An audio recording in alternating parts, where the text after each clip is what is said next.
Hello, BookTube. I thought we'd do another installment of this impromptu library tour that we started in the middle of nowhere for no particular theme or reason. Uh, and it looks like the first two books that we're going to do for this next segment continue on from the kind of book that we ended with last time. So maybe that's a kind of a mining vein that we're in here.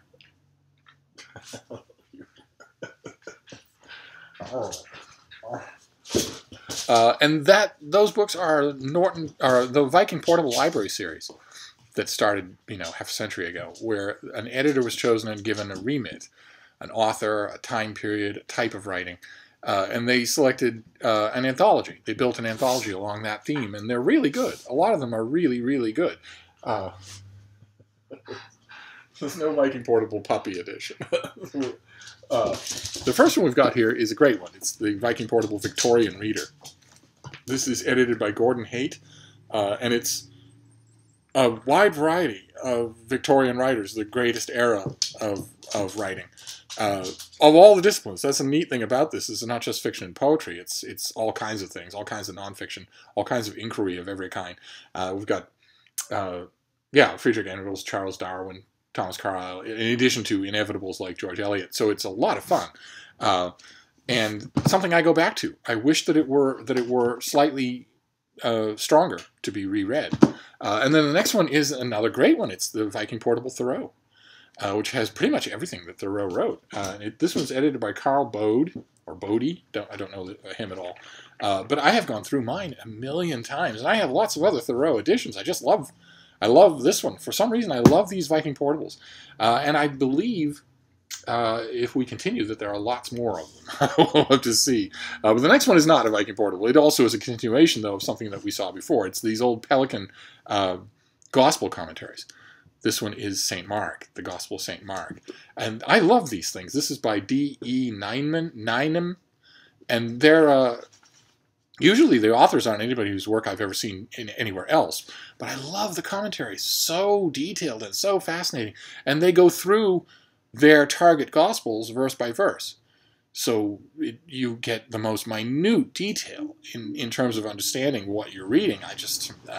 It's tremendously enjoyable. Even though they're a little old, they're still tremendously enjoyable.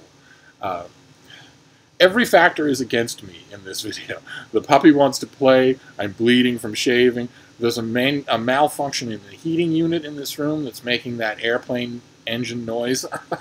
We're just going to push through because I've tried this a couple of times and I don't think there's a way for me to make a video out here without these factors involved. So we're just going to, sorry for the background noise, sorry for the puppy, sorry for the gushing blood, sorry for the crashing airplane fuselage that's about to come through the roof, or anything else that's going to happen.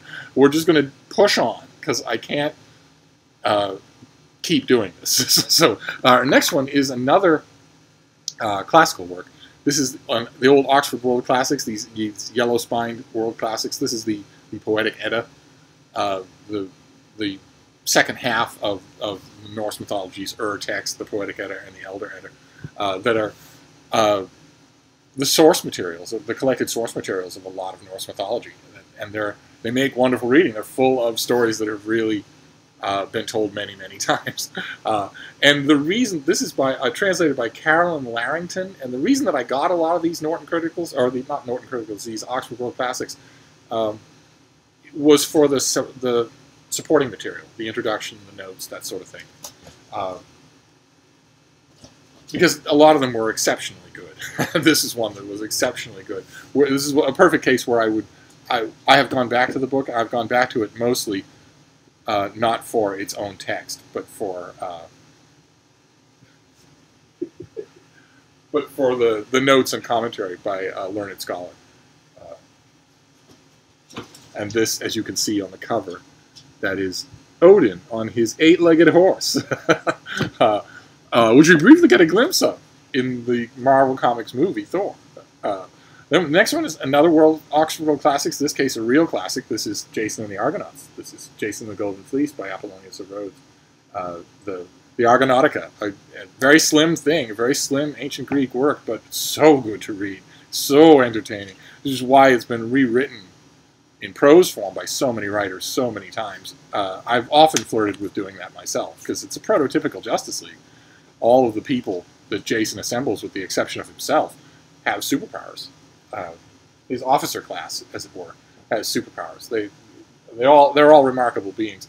And writing a book, writing a new novel, a novelization of the Argonautica, would be a lot of fun for capturing the personalities, which Apollonius of Rhodes never really thought to do unless the personality was part of the mythological figure. So for the parts where Hercules is here, yes, there's lots of personality. For the parts where Medea is here, yes, there's lots of personality. But we never learn the two crewmates who can fly. We never learn what they're like. We never really learn what Orpheus is like. So there's lots of ground there. I've just never done it. It seems a little bit predictable. And then the next one, also an Oxford World Classics, also a classic of the ancient world. This is the Satyricon of Petronius. A fantastically subversive and funny work. I don't know how much you know about it, but this is a translation by P.G. Walsh. If I remember correctly, the translation really didn't do much for me with this one. But the notes are great. The footnotes are great. The introduction is great. And the scholarship that informs the whole thing is more up to date than you're going to get in the Penguin of this time, which was at the time 60 years old. I don't know if Penguin's done a new Satyricon or not. I'm not sure that they could in an age of political correctness. Maybe not. That would be a shame. But then the next one is another of these Pelican Gospel commentaries. This is St. Matthew, the Gospel of St. Matthew. And this is by J.C. Fenton. And again, it's a big thing. It's much bigger than the Gospel of Luke that we saw the last time. But fantastic. Just in terms of studying your Gospel, you can't go wrong with these books. They take you verse by verse and what its significance is, historically, literarily, archaeologically. It's a wonderful place to start. I don't know what these are doing out here. I would love it. What I wouldn't give if Penguin printed all 4 of these as a book, called it the Gospels, and just reprinted them as one big trade paperback. What I wouldn't give. Because the scholarship involved in a lot of these is evergreen. So it's not like you'd be ridiculed for being out of step. It's just most of it is just very detailed line by line analysis. And then the next one, also an Oxford World Classic, but not from the ancient world. This is the Last Chronicle of Barset by Anthony Trollope. Big thick thing. His last visit to the neighborhood and the characters that had made him beloved. And it's a fascinating book in its own right. It's a weird departure for Trollope. It revolves around a trivial thing, a trivial act of supposed theft, the theft of a check for a small amount of money. And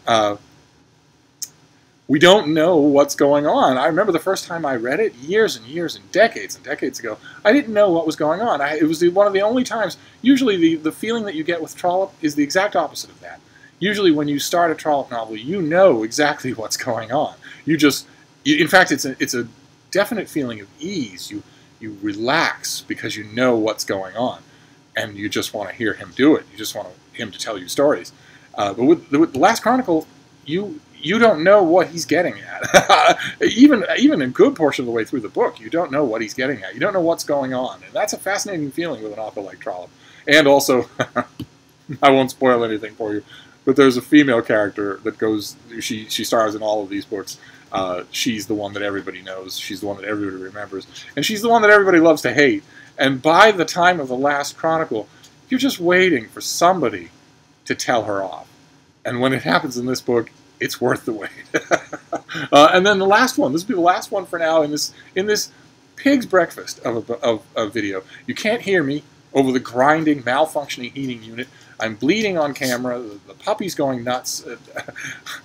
We're just going to get through it, and then we'll be done. This is the last one, and this is another Oxford World Classic. This is the collected writings of William Hazlitt, who is, among other things, a progenitor of my own profession, a great literary critic.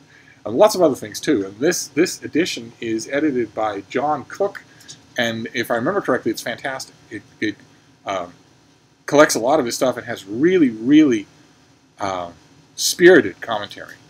A lot of times Hazlitt will flatten his commentators because he was really kind of smart, but not in this book.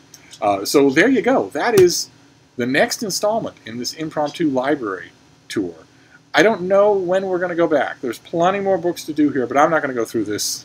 I'm not going to go through this mountain of irritation again, ever in my life.